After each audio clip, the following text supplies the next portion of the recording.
VO1UKZ, Daryl here in St. John's, Newfoundland. I recently got some more requests for information regarding how I run and what I have set up to run my home media server.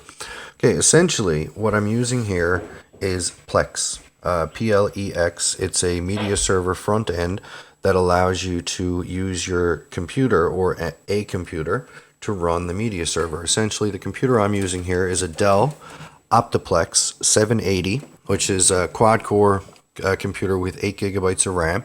Then connected to it, let me get some light here. I have several of these USB hard drives. I have two 2 terabyte and two 2 terabyte and two 1 terabytes connected right now. And normally I have a third 1 terabyte drive connected, but because it's empty right now, I offloaded its 1 terabyte contents onto the new 2 terabyte drive, and I was able to free up a USB port as a result.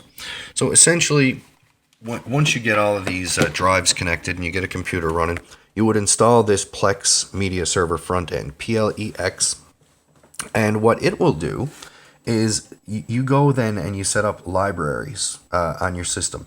So essentially, I have movies, of course, television, mixed shit, and music videos. So once you get one of these set up, so essentially I'll show you, I know it's a little blurry here, it is dark, so I'll just go to edit here, and the folder, you add folders, you'll name your library first, of course, then you'll add your folders. Now these are all folders contained on these USB hard drives. So let me kill the light here.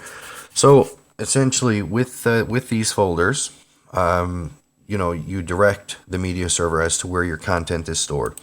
Once your content is added, the system will go through and scan all of the folders added by yourself and then search for their media information. If you see here, I'll just click one of the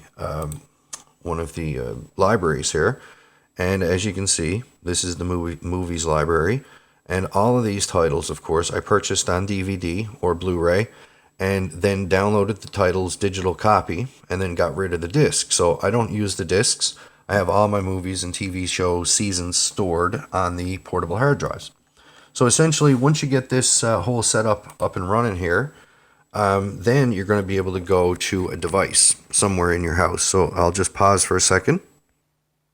Okay, so now what you're looking at now essentially is my control mechanism for my main television in the living room. What this unit is, it's an Android TV box. It's a T95X Android TV box.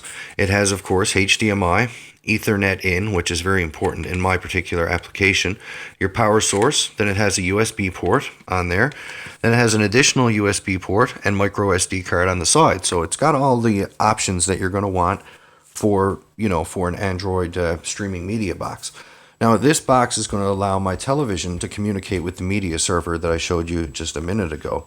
So essentially what I use to control this outfit here is the RII i8 mini wireless keyboard and mouse combination. You saw it in one of my previous videos. It has your play pause controls. It has all kinds of preset 4 on each side of the trackpad mouse, which it also has for controlling the device's mouse. Then, of course, on this side, you get your arrow keys, your up, down, left, and right, and the full QWERTY keyboard. A couple of mouse click buttons here on the left, as well, one here and one here for your left and right click, or you can just tap and scroll on the touchpad.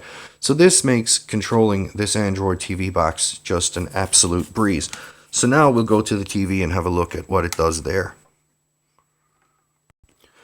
Okay, finally, we're ready to look at the TV here. I'm going to have to back up a ways because the TV is a fairly decent size. All right, so essentially we've got the Plex app running here on the TV. We have Kodi as well. I'll talk about Kodi in just a second.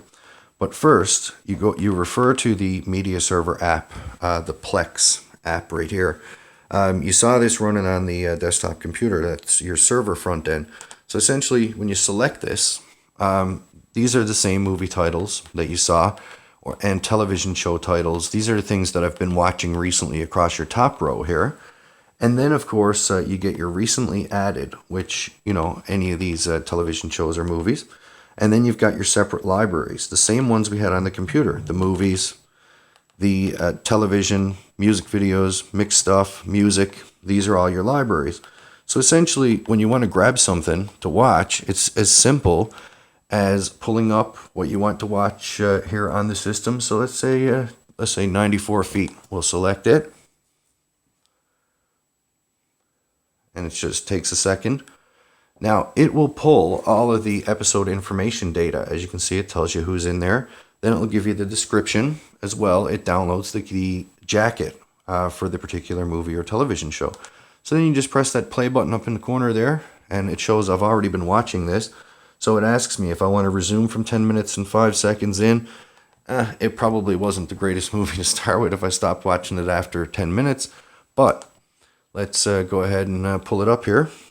And you'll see it just takes a second to start playing. Now this is all coming from the media server, not through Netflix or the internet or anything like that. So it just takes a second longer where it's seeking to a particular part in the particular file. And as you can see, it plays quite smoothly. And you can, of course, back up if you decided that it's not something that you want to watch. You can just go ahead and back up here, back to your guide. And then, of course, you can check out any of the libraries that are here. For instance, the television library. Now, this is everything that I have on Blu-ray and DVD that I've digitized. And now I'm able to watch whenever I want here. So let's just, for instance, check out 24, one of my favorite shows of all time. And you'll notice once you get in here, it starts playing the background music for the show. Then it gives you all the information about the show right on here. And then it will give you all of the seasons that you can go and you can check out. So let's just check out this one here. Then once you select it, it quickly gives you all the episodes. You can pick whatever episode you want. Now you'll notice when it loads, it gives you the specific episode information. You can press the play button, and literally it only takes a second, and you'll be watching the whichever episode of the show that you chose to go with. And of course, you can play, you can pause, you can skip through your episode, and it seeks very, very quickly with episodes. So it's a great option in Plex, of course. So now let's just check on Kodi real briefly. I just want to cover another component of the media aspect. Now this has nothing to do with Plex, but it's another option that you can install on one of these Android TV boxes. So it's Kodi. Now essentially what this is, it's an add-on in Kodi called Exodus. And what Exodus is going to do for you is quite a number of things, actually. It's going to give you the ability to search through TV shows. So essentially, when you jump into Kodi, this is what you're going to be presented with right here. So you're going to want to go to video add-ons, and you're going to want to navigate to Exodus, which it's already on Exodus here right now. So I'll grab it. Okay, now you see here in Exodus, you get TV shows, you get movies, you get my TV shows, which would be a list of your favorites and stuff. So, like you say, we'll grab TV shows here. For instance, you want to watch some TV. Okay, then the selection I like to use is networks. Once you select networks, it'll give you all the popular TV channels here. Your, Crackle, Comedy Central, Channel 5, CWC, all Discovery Channel, Discovery ID, Fox. All of these stations are all in here. So then once you select, let's go to Fox. And once you select it, then you'll see a list of all of the television shows that appear on Fox. Down here at the bottom, for instance, I'm an animated series lover. So we've got Family Guy and The Simpsons. Okay, I was watching The Simpsons earlier, so let's select it.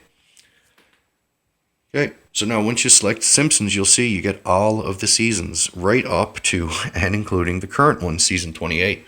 So I'll grab season 28 here. Now, from there, it'll give you a list of all of the episodes that are currently available. So let's check out the some of the newer ones here.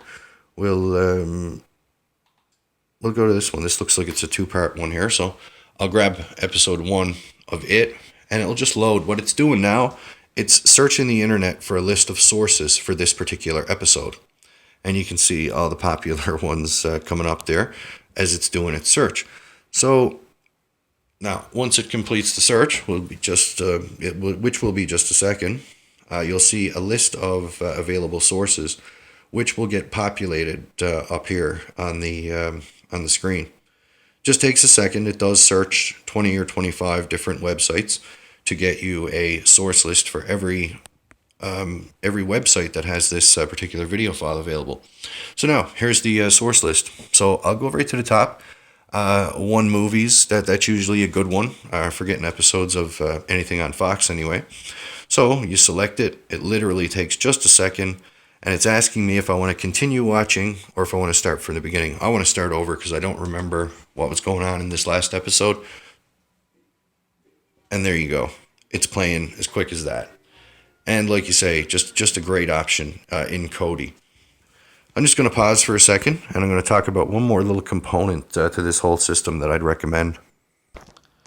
Now, with the Android TV box that I mentioned earlier, the T95X, it is a very, very tiny Android TV box. So the Wi-Fi that's built into it is really not very good at all.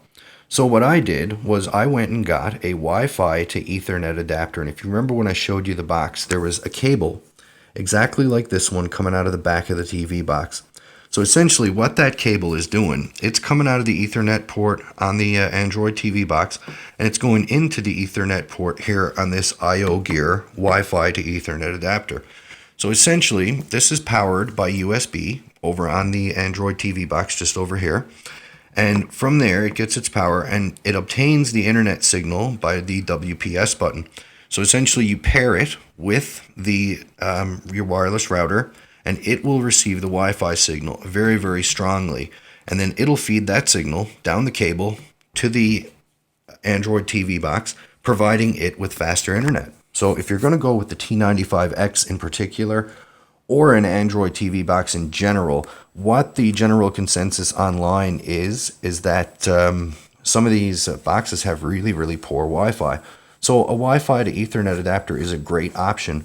Where the boxes run Android, it's difficult to use a regular old run-of-the-mill USB Wi-Fi adapter because Android won't recognize that where it already has a built-in Wi-Fi. But where it has the RJ45 Ethernet port on the back, you can connect one of these Wi-Fi to Ethernet adapters. So it's a very inexpensive add-on, and it will make your viewing pleasure tenfold. It'll allow you to stream all the HD content very, very fast. If you're in a position where you can connect your Android TV box directly to your router, then, for internet, no trouble.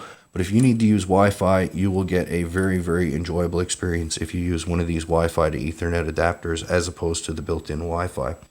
So essentially, that does it for the media center and media server setup itself. All right, now this is the final component that I wanted to talk about, and this is probably one of the more important components when enjoying movies and TV shows, is an amplifier of some sort. This one is a Pioneer HD switching amplifier, and that's the model number right there. Let me see if I can actually get that in the video here. It's the VSX.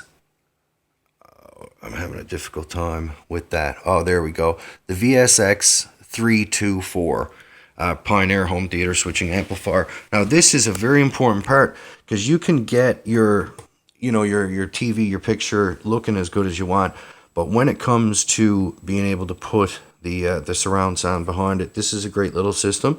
It's a 5.1 channel Pioneer digital home theater solution. So at the end of the day, this is pretty much what's going to bring